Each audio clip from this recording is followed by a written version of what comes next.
Okay, now I haven't put much up online recently about Foxanne because I haven't been doing a great deal. There's a good reason for this because, as you know, when I bought Foxanne last year, it was about October.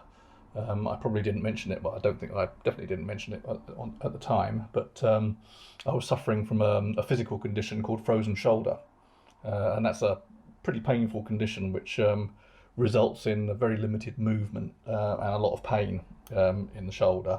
And I had that in my left shoulder. It was peaking around last October, and so I figured it would get better over the winter, and then I'd be able to work on the car this year. But as it happened, just as my left shoulder was getting better around January, um, I started getting symptoms in the right shoulder. So and that's got to the point now where my right shoulder is heavily restricted in movement, can't go any higher up than that, and I'm going to have to just start working anyway. I mean, admittedly, the weather hasn't been great this spring, and I don't do this professionally. It's just a bit of fun, so there's no good reason really why I should be going out there in the cold and the rain, especially when I've got a debilitating physical condition. So, but anyway, the weather's nice now, so I'm starting to do a little bit of tinkering. So, time for a little situation report on how Foxanne is doing. So, I can't really do much outside here. That's why I don't really do much in the way of tinkering videos outside the front of the house because I'm right on a main road, so the traffic is absolutely horrendous. But we'll see what I can do. I'll put the microphone nice and close to my face, so hopefully we'll pick up my voice rather than the traffic. Right, okay. So there she is. There she is, sitting on stands on the driveway. Now, okay, shock absorbers. Now the problem was, came to March and I decided to get her through the MOT. The MOT ran out in the middle of winter, and I wasn't going to work in the cold and the rain. So came to March and I thought I'll do a couple of jobs, get her through the MOT. But the first thing I noticed was that one of the shock absorbers, one of the front shock absorbers, was leaking. So I've had to send them off to Gaz to get rebuilt.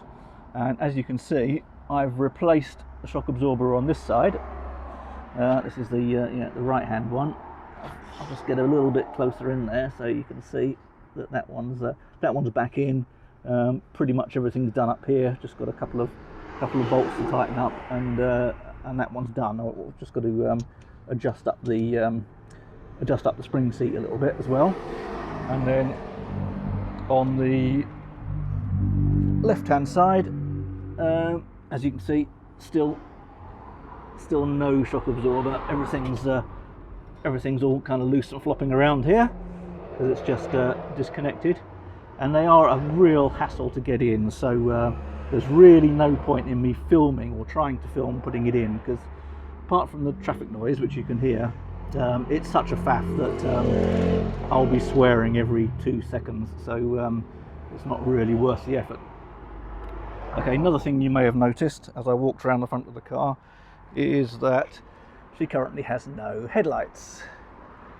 That's because I found that, well, I noticed that the reflectors were a little bit rusty, and I took them out, and let me show you what I found.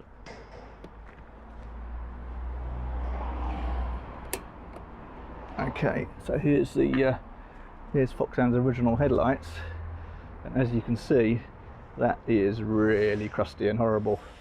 And if you look inside there, there's really not much reflector left. That's probably the better of the two reflectors. This one, as you can see, loads of rust and dullness inside there. But what I'll do with these is I'll keep them, because the lenses can be removed. You can take this sealant out, take the lenses out, and if you get a broken headlight, a stone chip or something like that, and get a broken lens at some point in the future, those lenses can be reused. So I'll keep hold of those. What else? Oh yes, inside.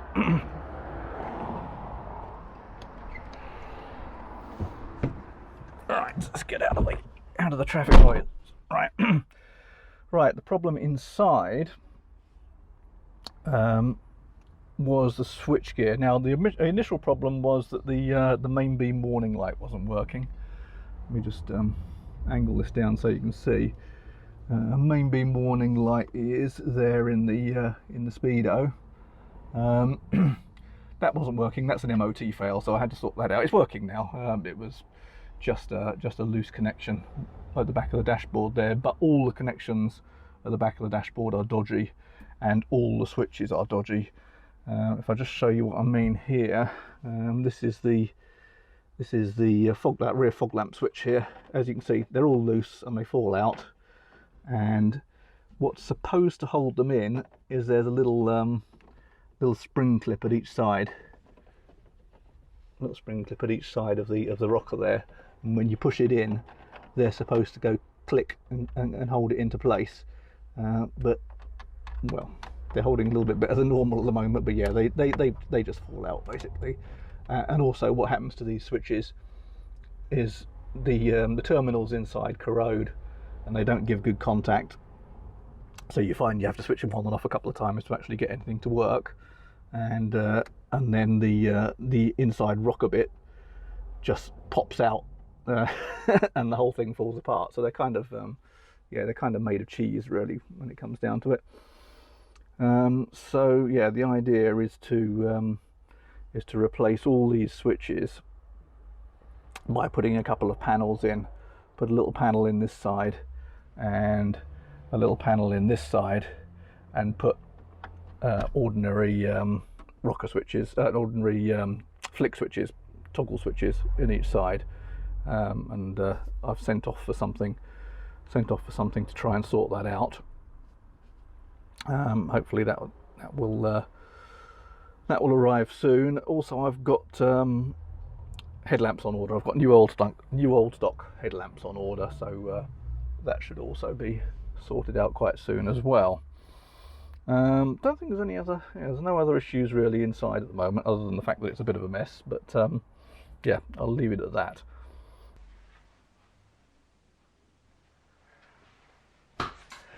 Right, let's have a look and see what we've got here then. Some goodies. Okay, first of all, this is the headlights that I spoke about earlier. Let's get these out of here. Now these weren't particularly cheap. They're not easy to get, the headlights for a Reliant Fox. It actually shares them with the Hillman Avenger, the Mark I Ford Capri, or Capri, however you prefer to pronounce it, and the Austin Allegro. Some of the Austin Allegros also share the same headlight. So they're completely and utterly out of production and nearly unobtainable. But I managed to get a new old stock pair. Cost me a little bit more than I wanted to pay. 94 quid for the pair. Well, I suppose that's not that bad. 42 quid each. You'd have paid that for them new anyway, and they are new. Yeah, and they look absolutely lovely. Look at that. That's absolutely splendid brand new headlamp, and it's definitely the correct left-hand dipping, and comes with the cover for the back of the bulb. And these, I believe, let's have a look at the other one. Yep, it's nice. Yep, another bulb cover in there. And another lovely brand new looking headlamp. And these also come with a brand new pair of bulbs. Again, not easy to get. You can still get these bulbs, but they're not easy to get. Not many auto shops still carry them. Tungsten bulbs, which don't exactly do a lot as far as light is concerned, but I don't drive her at night much anyway, so not too much of an issue. Okay, so that's the headlights. Now let's see what else we've got here. Yeah, as I say, the problem with the shocks was I looked under the car and found out that one of the shocks was actually leaking. So I had to send them back. They were already aftermarket shocks. They were made by Gaz Shocks. You may or may not have heard of them. They make aftermarket coilovers and lowering springs and all that kind of stuff for all sorts of cars. So anyway, apparently they were under a year old, but I'll tell you what the problem was. They were actually leaking from, or one of them was actually leaking from this little knob here, which is the damping adjuster. And that's what you turn to adjust the damping on it. So yeah, that was a bit strange. It wasn't leaking from where they normally leak. You know, if a shock's going to leak, oh, that's nice. Normally they leak from here, the damper rod seal, but those were both fine. As I say, the shocks were only a year old anyway.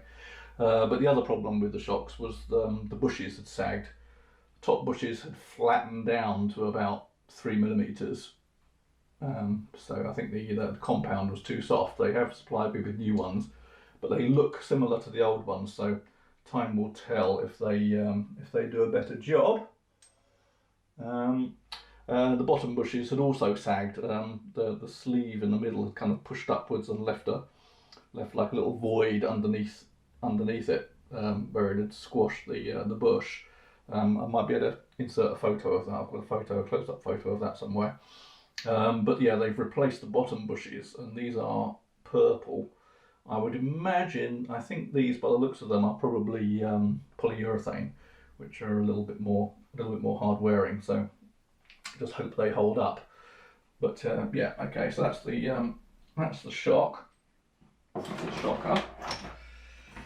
So let's have a look and see what else we've got. This is all stuff for Foxanne here. This whole lot of posts just arrived this morning, including the headlamps. I've got over there for now. Okay, so what have we got here? Let's grab a pair of scissors.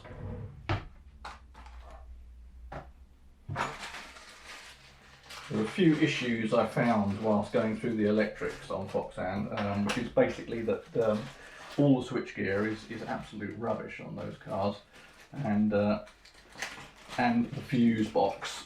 So fuse box I've replaced with oh, that's a bit bent. That's a bit of a shame.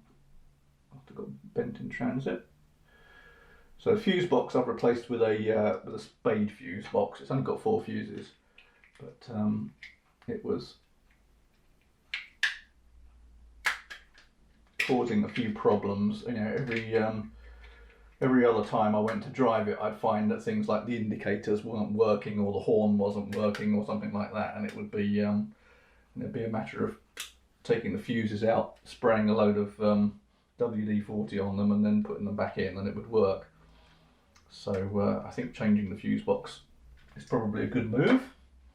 So that's that. What else have we got here? Let's have a look. This looks...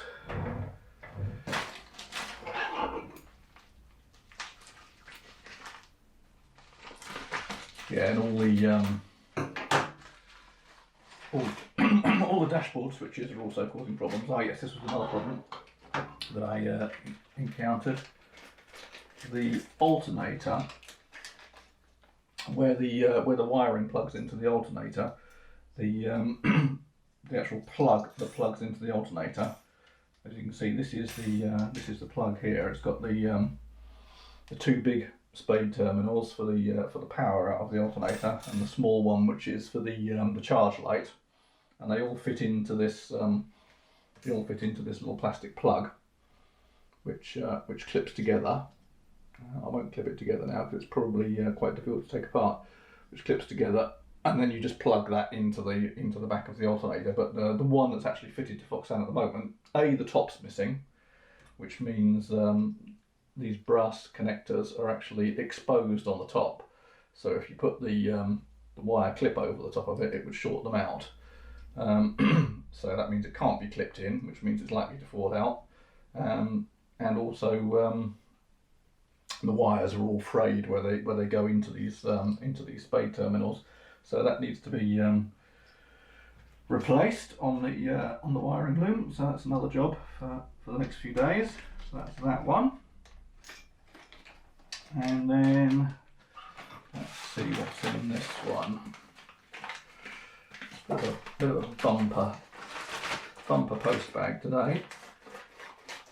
Okay, what have we got here? Aha, switches. Yeah, these aren't the only switches I've bought. I bought a selection basically of switches to redo things like the lighting and fog lamps and all that kind of stuff. These ones I may or may not use for Foxanne, but these are just your typical toggle switch, and they light up. So you've got red, which would be perhaps for fog lamps, green for heated rear screen, blue for blower, whatever. Yeah, so they could replace the dash panel switches, which are all falling apart and not giving very good connections. Okay, and what else have we got here? This looks like fun. Make sure we don't cut through the actual goods. I do like unboxing stuff. What have we got here? Nicely wrapped. Oh yeah, I think I know what this one is. This is the main culprit in the switch gear. The one that always fails in those old rocker switches. This is the lighting switch. This is a brand new standard Lucas type lighting switch for off side lights and headlights. Same type, exactly the same type as used on the classic Mini, but yes, it's far better quality than the rocker switch that's in the dashboard of the Reliant Fox. Those rocker switches they seem to be made of cheese. They just fall apart. I'll do a little close up in a minute of what they look like. Okay, so that's everything from today's post bag.